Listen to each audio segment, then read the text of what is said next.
Hello and welcome. This is your coach Keya with your favorite conversations, the Crossroad conversations on the Be Happier podcast. And today I have one of my most beloved person on the planet because she's on a similar journey like mine.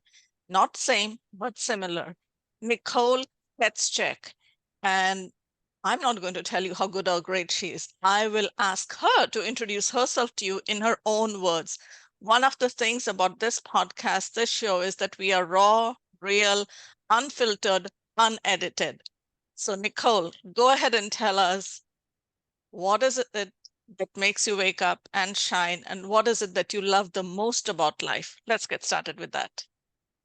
Kay, I'll tell you something. When you were kind enough to invite me to your podcast and I saw the name happiness in your podcast, it resonated with me immediately because I remember very clearly, it was about, I think it was maybe 1998, right? So we're talking last century. And I had to give a password. All this was new to me, emails, okay? And I had to give a password. And I said, what is a password? And they explained to me what a password was for an email. I said, okay, fine. So every time I have to look at my mail that comes in and goes out, I need this password. And I said, yes. I said, fine. I want to see the word happy. Like that, I'm always going to have happy in my mind. 3 years later, I started a little company in France. And they said, what name do you want to call it? And I said, SCI, which stands for Société Civile Immobilière, happy. And I have kept on using the word happy in so many areas of my life, right? And why is it so important for me? Because I honestly believe that if you have wealth, what are the things that people want? Relationships, health, and wealth, right? If you are happy, and if you have a reminder to be happy, that's going to impact on all those sectors. Your wealth won't necessarily impact it, nor will your health. If you're happy, you're healthy. When you're healthy, you can make more wealth. So the fundamental, common denominator for me in life is to be happy. That's not to say that, in my opinion, life is a bed of roses and it's always happy, because it's not, right? But I look at it as when we sort of go over the thorns of a rose, we will get to those lush petals of the rose. And when we have the resilience built into ourselves, which we can get with happiness, you need happiness. It's the basic fuel. Yes. So I love the name of your podcast.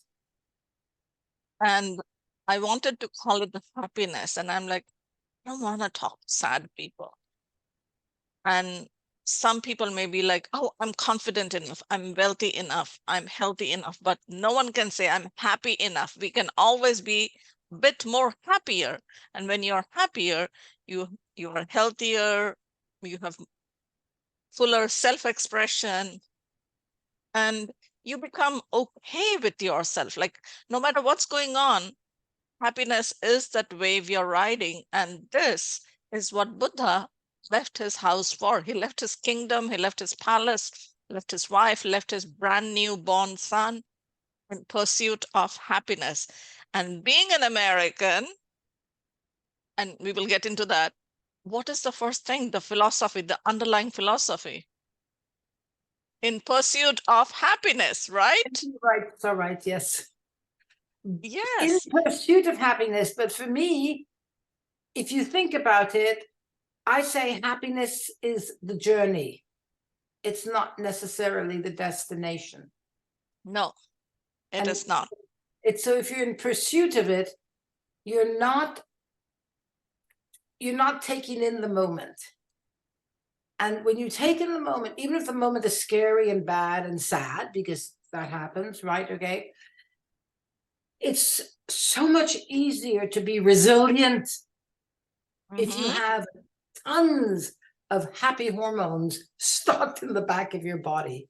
Then it makes those sad and bad moments much easier to be resilient. You have to be resilient in life. Yes. And even in positive psychology, I learned that 3 sad moments are as powerful as, no, 1 sad moment is as powerful as 3 happy moments. Because you might have won the lottery and you got a promotion and you just got proposed and then you learn that your dog died. There goes all the happiness out the window. So you better have at That's why least you 4 have to be happy resilient. moments. And that's why you have to be Yes. resilient. And you know, you and I do a lot of the same work. We have a lot of work in similar. And I tell my clients, I said, you in self-improvement and self-development, you always have to be following your North Star, always, because nothing stays the same, right? So the moment you start, you're going upwards because you're in self-improvement. But the moment you stop, it drops. It drops. So for, you know, 2 good steps forward, if you're not always consciously profiting of the moment, doing everything good that you can for yourself, breathing, working, getting over your problems, you drop. You go backwards. Yeah, if you're not getting better, you're getting worse. Yes. And you get worse automatically, so you have to work at getting better. Right? Happier, healthier, all that good stuff. So Nicole, tell us a little bit about, first I'll ask you how you keep yourself in space. And then it's, because I know it'll flow into it, is how do you help others, your clients? Tell us a little bit about that. I think I'm addicted to feeling good. I really do. Because even when I pick up the newspapers in the morning, you know, because it's easy reading, right? It's got nothing to do with my work. Because very rarely do you see in the newspapers anything about coaching or self-improvement, right? So it's just easy reading what's going on in the world. The moment I see something ugly, which sadly newspapers are filled with it, I feel so uncomfortable that I just skip the article. I just read the headlines. I don't even, you know, I don't want to read the article. I really feel an aversion to it. When I feel people upset around me or angry around me, I mean, I feel it energetically. And I don't judge them, but I know it's there because I can feel it. And I you know, and so I immediately breathe, or I do a lot of, you know, anything that I can. I might tap on my gamut point, you know, underneath a, you know, underneath the table. I'll do anything to stop that feeling. I'm very aware of that feeling of anger, aggression, and I don't want it to come into my life. It comes, but I have to know how to keep my boundaries from it, how to keep myself safe. So I heard you say a few things. One is your boundaries, healthy boundaries. Sure. The other thing I heard you say is awareness. Yes. Yeah. And for awareness, you know, because like you said, our work is similar. So we are going from the state of being an actor in our movie, we get to be the director, the observer, the witness. So you are aware, like what's going on. You have a bigger picture. You're like I had to learn it. tree. I had to learn that. We all do. We all do. Yes. But these are great points that I want our audience to make notes of. It's like, how do you get to that awareness state? And of course, we always slip, but return to it. What are some of the practices or anything at all that a person can do on their own? Okay, well, good question. First of all, I am today 71, but I can tell you that when I was 48 years old, I was a completely different type of person. I had nothing to do with what I was today. I had no sense of awareness. I had no sense of consciousness. I had no sense of, of all the, I was just living in a bubble of let's get on with life. Okay. I mean, I was drinking 3 bottles of alcohol a day. I was smoking 3 packs of cigarettes a day. I was living life off the charts, right? I heard all these words, but they went in one ear and out the other. Until I had an emotional crash, relationship crash. Okay. And I say today, I'm glad it wasn't a relationship crash and, not anything more serious. But for many people, it can be a health crash, a financial crash. And that's when I started to realize, why did all this go wrong for me? What had I done? In my books, I hadn't deserved it. And at the time, I knew nothing about spirituality, absolutely nothing. It was, okay. And as I was recuperating from this, it was an onslaught for me. It was an absolute onslaught for me. As I was recuperating from it, I then had an accident and my shoulder bone broke. And I needed to have it fixed very fast because I was playing in sports those days. And the doctor told me it would take about 5 weeks before I could go into rehabilitation, and start exercising again. I said, you're kidding. I was in a final or something. And I said, my bones got to be ready in 12 days time. And he says, and I remembered the book of Louise Hay's, Heal Your Life. And I dug it out and I read it again. And I did everything that she said in the book, and look, make a long story short, 12 days later, x-rays to prove my bone was no longer broken. So that to me was the first time that I understood, oh my God, how does all this spirituality work? It's so much better than everything I knew before. And that's when I went on this I was completely passionate about discovering all these ingredients, all these lessons, all this information, all this knowledge that could make my life so much better. And that was the beginning of how I understood that I'm not Nicole Petschek. I am this wonderful particle of gold dust or sand dust or spirit that comes from out there and who came into this earth with the mission.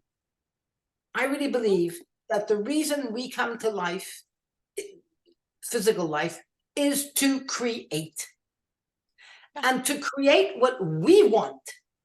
And I only began to understand that when I was early 50s, because it took me about 2 years to sort of get into this, right? And when I got into that, all of a sudden I realized this is what happiness is. Yes. This is what happiness is. It's being able to use my powers to create what I want. Of course, we need help from other people, but we really need help from out there. We really need help from the matrix, right? It's still for many people, it's a conversation that in the last 15 years, I think maybe 20 years, we can have openly. But still many people don't understand it and many people don't accept it. But I do think that it's only a question of, at the speed information goes, I think maybe it's a question of 5, 6, 7 years from now, 10 years at the most, energy medicine is going to be the go-to. It's going to be the only way that the majority of people are going to understand how their bodies and their souls are the vehicles that bring them through life, and that's why we're here. So we have to use our talents openly, and that we can only do when we access, when we believe, and when we see for ourselves, when we experience the self-improvement that we make. Because what I can do, you can do. What others can do, I can do. So there were so many gold nuggets you dropped, or pearls of wisdom. The belief system. Oh, yeah. Belief system needs to be shifted. We have gifts, we have talents, and unless we explore them, Unlimited gifts. yes, absolutely, yes, we are all the seed of unlimited, infinite, abundant potentialities. Yes, we, each of us are. I cannot emphasize that enough. And what I heard you say is you reclaimed your power. You owned yourself, but no one else could do this for you, to you. You are the master of your own destiny. And I'm still And on that road. I'm sorry? I'm still on that road. You always are. And I was getting to that when you talk about the pursuit of happiness and the journey is the destination. You cannot, happiness is not something you get in the end. It's not that sonam bonum. It's not that eternal salvation after death. It is this journey that we are on. And yeah, and Buddha talked about it and taught it, and it is so simple. It is so basic that people will be like, that's it. It's exciting. It's so exciting. And and there is no way anyone would ever say that you sitting today, I'm not going to even tell people because I want you to say it. You said you're 71 years old. Yeah. And what time of the day is it right now, my dear, where you are? 11 o'clock at night. 11 o'clock at night.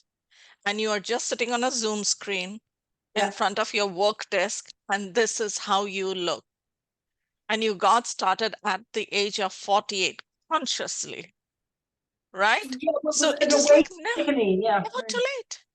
It's never too late. Like Louise Hay, you mentioned, she started, she was working on, but when she really came out and fully blossomed, she was 60 plus.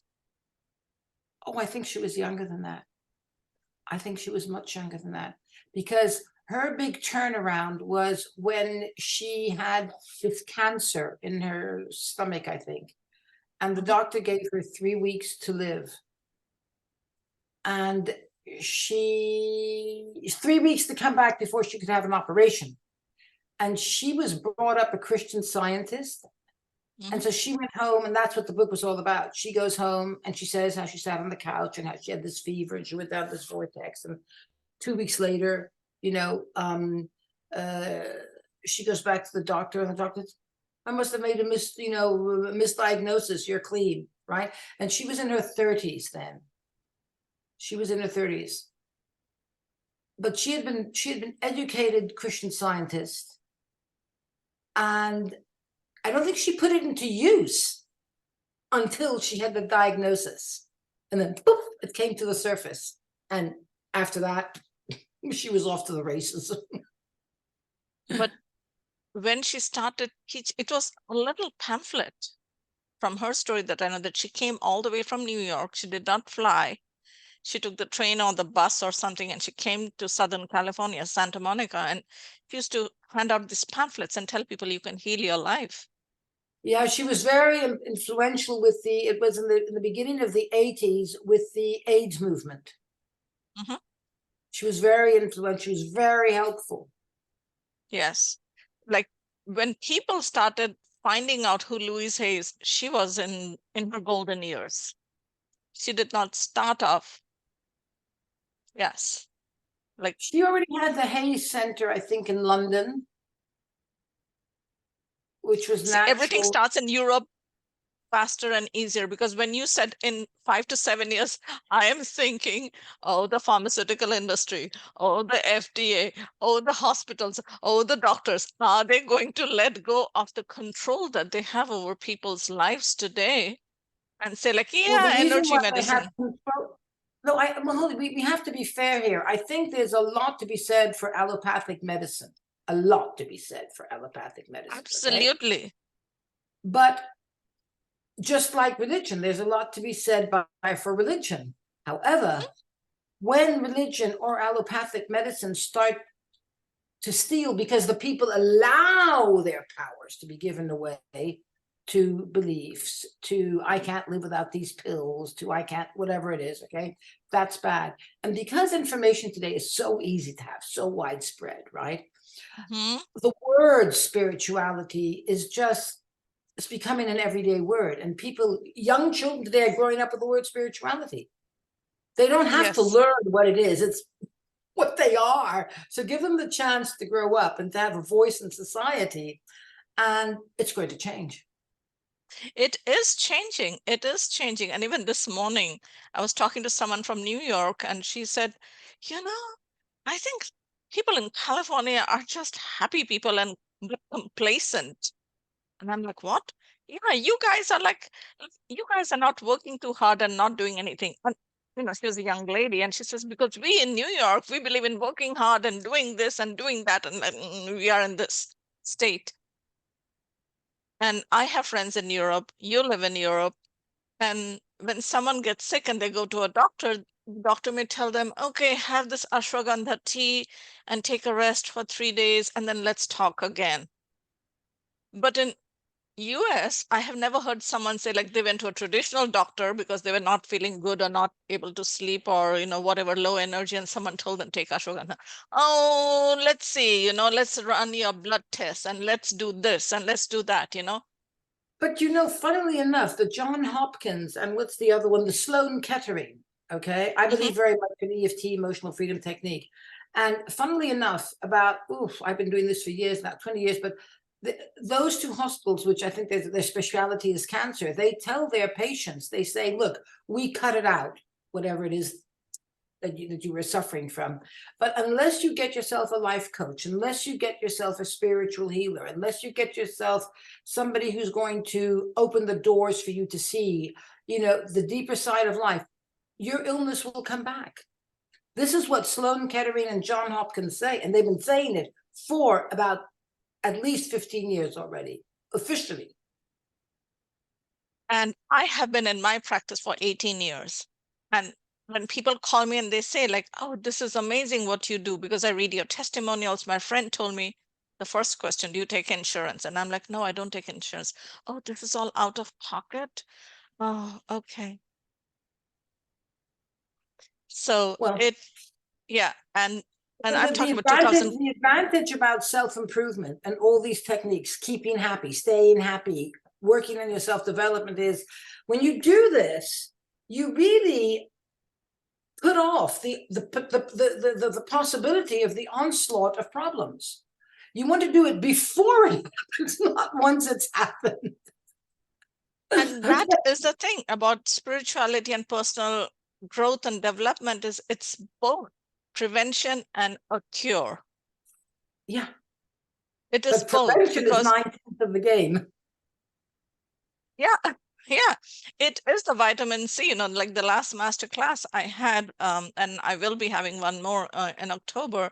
And I do this monthly, every month, and I'd say it's your vitamin C. You need the confidence that you have it within you to have and do whatever it is you choose. All you need is a space for someone to hold it for you so you can deconstruct, unravel, and safely put your life back together, whatever. Find that direction, find that happiness, find the purpose, find more time during the day. You You can do work it. as a hypnotherapist, and I've always been fascinated by hypnotherapy because hypnotherapy goes right to the bullseye, goes underneath the consciousness, goes right to the bullseye, okay? And if the patient is, or the person is open and willing and trusting, you can really deal with the issue so much quicker because they're unraveled for you. Yeah. It is not like, like my conscious You don't mind have to to your go on the conscious mind. treasure. You don't have to go on a treasure hunt. The No, person, you because the tell them what it is. Yeah. the root cause is right there within you. Yes. So tell us a little bit about EFT, because that is one of the specialties you already mentioned right now. So tell us, what is EFT? It's emotional freedom technique, but what does it really mean? Give us like a Well, cliff note version. for me, it's the fastest go-to method to clean out all causes. Because every symptom that we see in our body, or every symptom that we see in our relationships, or every symptom that we see even in our bank accounts, right? Those are symptoms, right? They're a reality. They come from the energy that we emit. We're electromagnetic. They come from the energy we emit. If the energy is blocked and dense, any place in our body, let's just start physically, okay? The balls of dense energy, the blood can't get through because it's like a ball. And oxygen is in the blood. So the oxygen can't get through. The cells in there start to die. They can't breathe. And that, of course, is the beginning of the onslaught of physical problems, right? So when you tap, what are you doing? You are, when you're feeling angry, the reason you're feeling angry is because there's a chemical message in the hormone that's traveling through your body. And that message is saying, be angry, feel angry, you're angry, right? It's a message, it's a chemical message. Like if you take a sleeping pill, the chemical message is you're falling asleep, and before you know it, you're asleep. Good.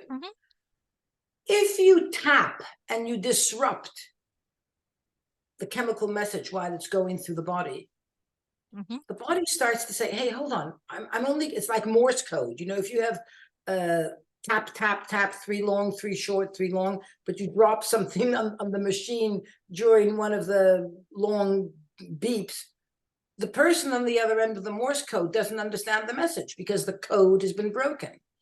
And so when we're tapping on these points in our body, and these hormones are going around with all these messages, you're angry, you're jealous, you're scared, you're sad, whatever it is, okay, you're in pain. The chemical message is being unbroken. And so the body starts to unlearn. Yes. It unlearns. And this is why when one taps, and it's the easiest ways to feel it is on emotions and on stress and also on physical pains, okay? Because it drops so fast. You measure yourself, you start at a 0, there's nothing, I'm fine, and 10, it's off the charts. You tap for a few minutes, and a few minutes later, you go, oh, the pain is less. Whether the pain is the stress or whether the pain is the physical pain, it really is less. I mean, you feel it yourself. I've never heard of a pill or an injection or a fantastic cocktail or martini or drug or whatever that deletes as fast as EFT the situation that we're feeling. So what happens is when I work with my clients, for example, they always want to go somewhere. You know, they want to be or do or have something better. So I say it's like painting a house. If you want to paint your house because you want to rent it or sell it, you first have got to render the walls. Because if you haven't painted your house for 20 years, the walls are all crumbly and there's rot, and you throw a coat of paint on it, it'll stay clean for 6 weeks, and then it'll start to crumble again. So when you're doing all the positive affirmations, all the visualizations, all the deciding of what my goal is, you know, and there's so many methods out there, right? That work. Yes, proven work. However, you want to apply those methods onto a rendered surface. Yes. So I first make sure that everyone taps out as many of their limiting beliefs or thoughts or problems, and they can notice how much calmer or healthier or whatever it is that they feel. And now I call it the wall has been rendered. You've taken the rot out of the walls, and now you can get, you know, to work on doing all the work that one needs to do for creating a future. And you use the two of those together, you've got a perfect dance. And this is what I tell my clients. What you said was so perfect. I can't. So whoever is listening in, my dear, let me tell you, if you need to take notes, this is the time to rewind and re-listen so you really get it. I would like to share something from another perspective for the same thing. Pretend you're walking down the road You see a piece of land and you say, this is amazing. This is where I will build my home. Because our life is our home. This body is our home. What's the first thing you're going to do? Take action. You will have to find the designers and, get the permits, all of that, yes. And then you're going to start digging a hole. So the taller the building, the deeper the hole you have to dig. And that is why it takes time, but it can be done if you do it the right way. That is why you have to work with the past. So if you're trying to go from one relationship to another relationship and just give me systems, just give me strategies, and let me just do it, it'll be the same relationship in a different body, the same boss in a different body, the same town in a different, all your experience, everything is going to be same. So you have to do some excavation. And I love how Nicole said, rendering of the wall. Yes, you will have to heal the hurt before you can step into that new relationship, that new job, that new health, whatever it is.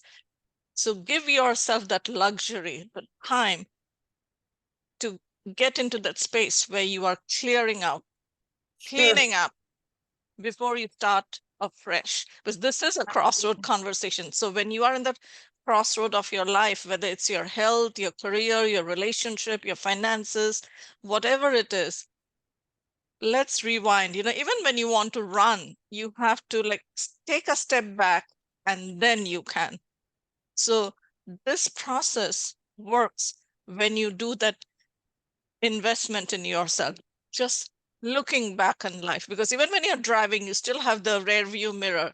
It's for that reason, to know where you're coming I say from. that life is you look forward, but you learn from looking backwards.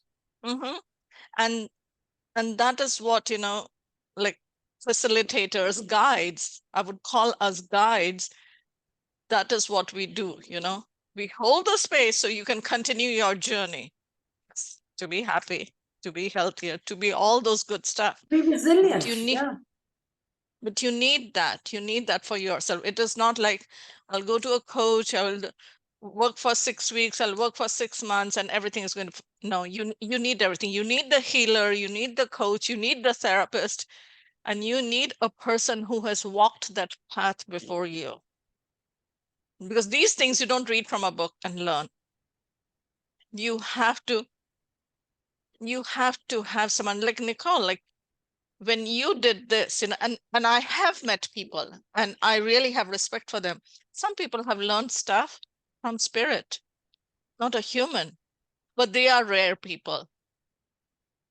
Maybe there are too many of them. I just met a few of them, but most people. Everybody's got a gift to offer. Everybody's got a gift to offer. And nobody can do anything alone. And I think that when people share their experiences, with a clear interest in the person that they're trying to help or that is asking for help, they can tune in, and it's not one size fits all. That's not true. It's not one size fits all. They're horses for courses, but everybody has everything they need inside of them. And the person who comes to help them just opens the door and allows them to see inside of themselves. And it depends who you're talking with, how one person will resonate with you and another won't, right? Yes. But you want to be aware of it. But it's very important to know that we all have it inside of ourselves. Yes. That's what's important. Yes. You just need the right person that you connect with. And sometimes it might be you have a karmic contract with that this person will be your guide in this lifetime. Like I have a program called the Braveheart Coaching Program, but it is a customized program because you are as unique as your voice, you are as unique as your fingerprint. So it is something that I will work with you one step at a time, one day at a time, 1 hour at a time. And even Nicole has a program. And tell us a little bit about your program, dear. The self-care. Go ahead, tell us. Well, the self-care for success, yes. I love that program. I love it too. I'm about to sneeze, excuse me. Excuse me. Sorry, please forgive me. Bless you, bless you, bless you. Okay, in a nutshell, it's a 2-month program.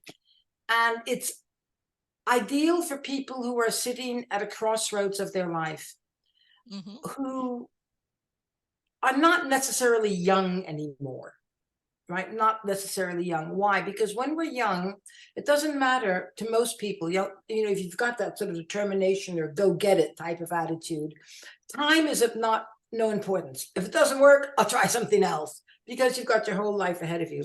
But as the clock goes tick-tock and the years go by, and people come to a certain point in their life where they might still have the same type of personality, but they say, ooh, I don't like what I've got, and I do want this, but what happens if it doesn't work? There's a lot of fear.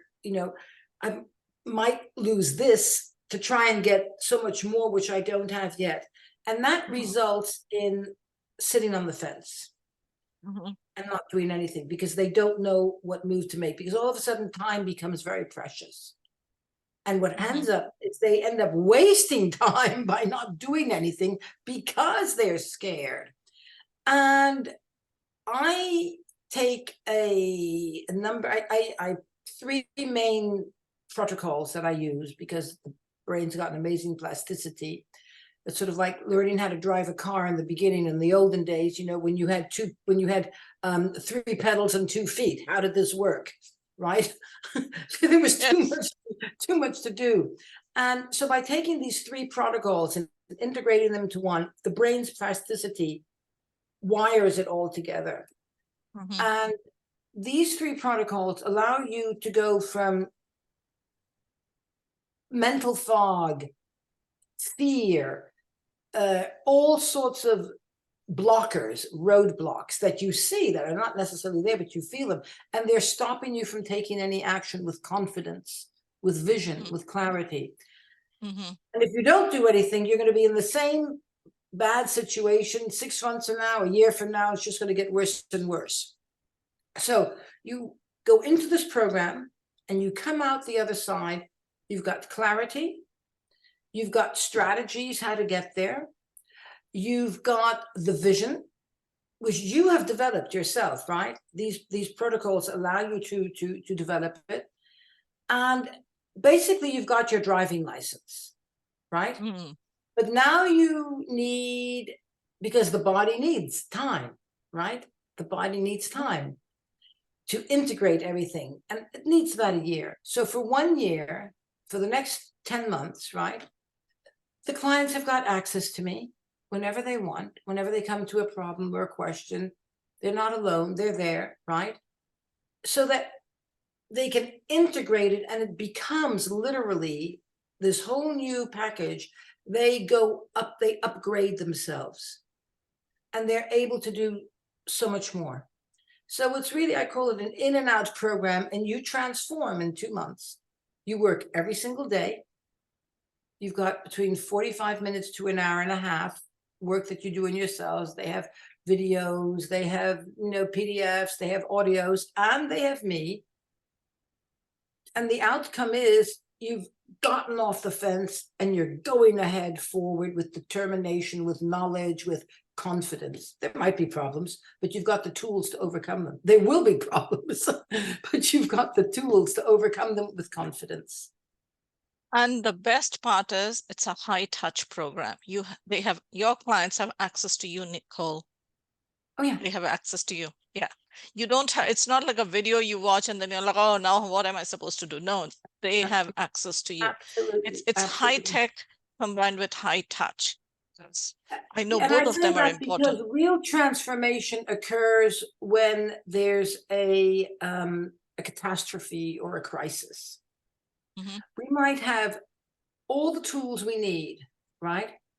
But in the beginning, when a catastrophe or a crisis occurs, we freeze, and the body will take us back to what we know.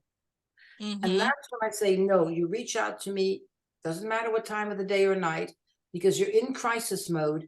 And the mere fact of reaching out to how do I cross this bridge safely, that is already reformatting your neurology. It's remessaging your subconscious mind. Oh, hold on, there's a new boss on board. We're getting used to doing things a new way, right? So having me on hand allows you to make sure that you can cross the bridge safely. Yeah, there's hope, and you're the guide.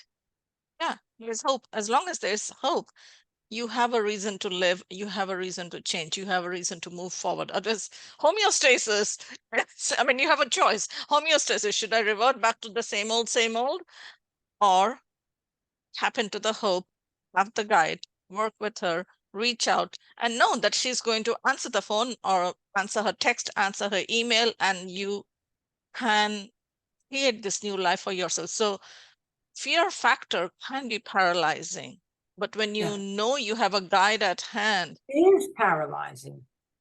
yes, paralyzing. And another thing you said is like, yes, you have to do the work daily. And so something even I tell my clients, because your prime time is the time before you go to bed, because that's when you get to rewire your subconscious, because when you go to sleep, you do not have a thinking mind, you have resting mind. You can reprogram your subconscious. And people say, I have to do it every day. And I'm like, don't you brush your teeth every day? Something you have to do every day. Like no athlete, no person who lives at that as an Olympian, as living that high class life, that world class life, says like, well, today I'll take a break, like any basketball player, football player, whoever, cricketer, whoever it is, like actors, they are always doing the basics. Absolutely. Absolutely. You have to do it every day. You have to do it Visualization is so important. Creative visualization, auto-hypnosis is so important. Getting yourself into a Zen state. And the thing is, how do we know it works? Because today there's so many what I call successful but normal people, like top athletes, top businessmen, big managers in companies. They're very successful. And they say, I do my work on myself, my power hour. I have a power hour and a half, actually. But, a power hour is already a good start every day. And they notice the measurable difference in their life. Yes. So, and that is the difference between average and amazing, ordinary and extraordinary. That is. So if you believe you deserve the best in life, or forget the best, sometimes we have not defined what's the best, but just better than what it is right now, you need to invest in yourself. And this investment is recession proof. Yes, it is. That's a very It good is word. recession proof. There is no way. Once you know, you cannot unknow it. It's part of who you DIY, are. do it yourself. Yes. So is there anything else? Like, I know we had a great conversation, and I know we will have so many more conversations, and we are generous souls. We are mothers. We love to share it with the world. Is there anything that you would like to leave us with? I will leave all your information in the show notes and even on the YouTube description of how people can get a hold of you. But anything else, like just as a mic drop? What about the song? Be happy, don't worry. Lovely. It's a little bit vanilla and it sounds very easy, but it does take work. It does take work. Yes. Thank you so much, Nicole. Lots Thanks, of Keya. love. I'll speak to you Thank soon. you. Bye. Bye-bye.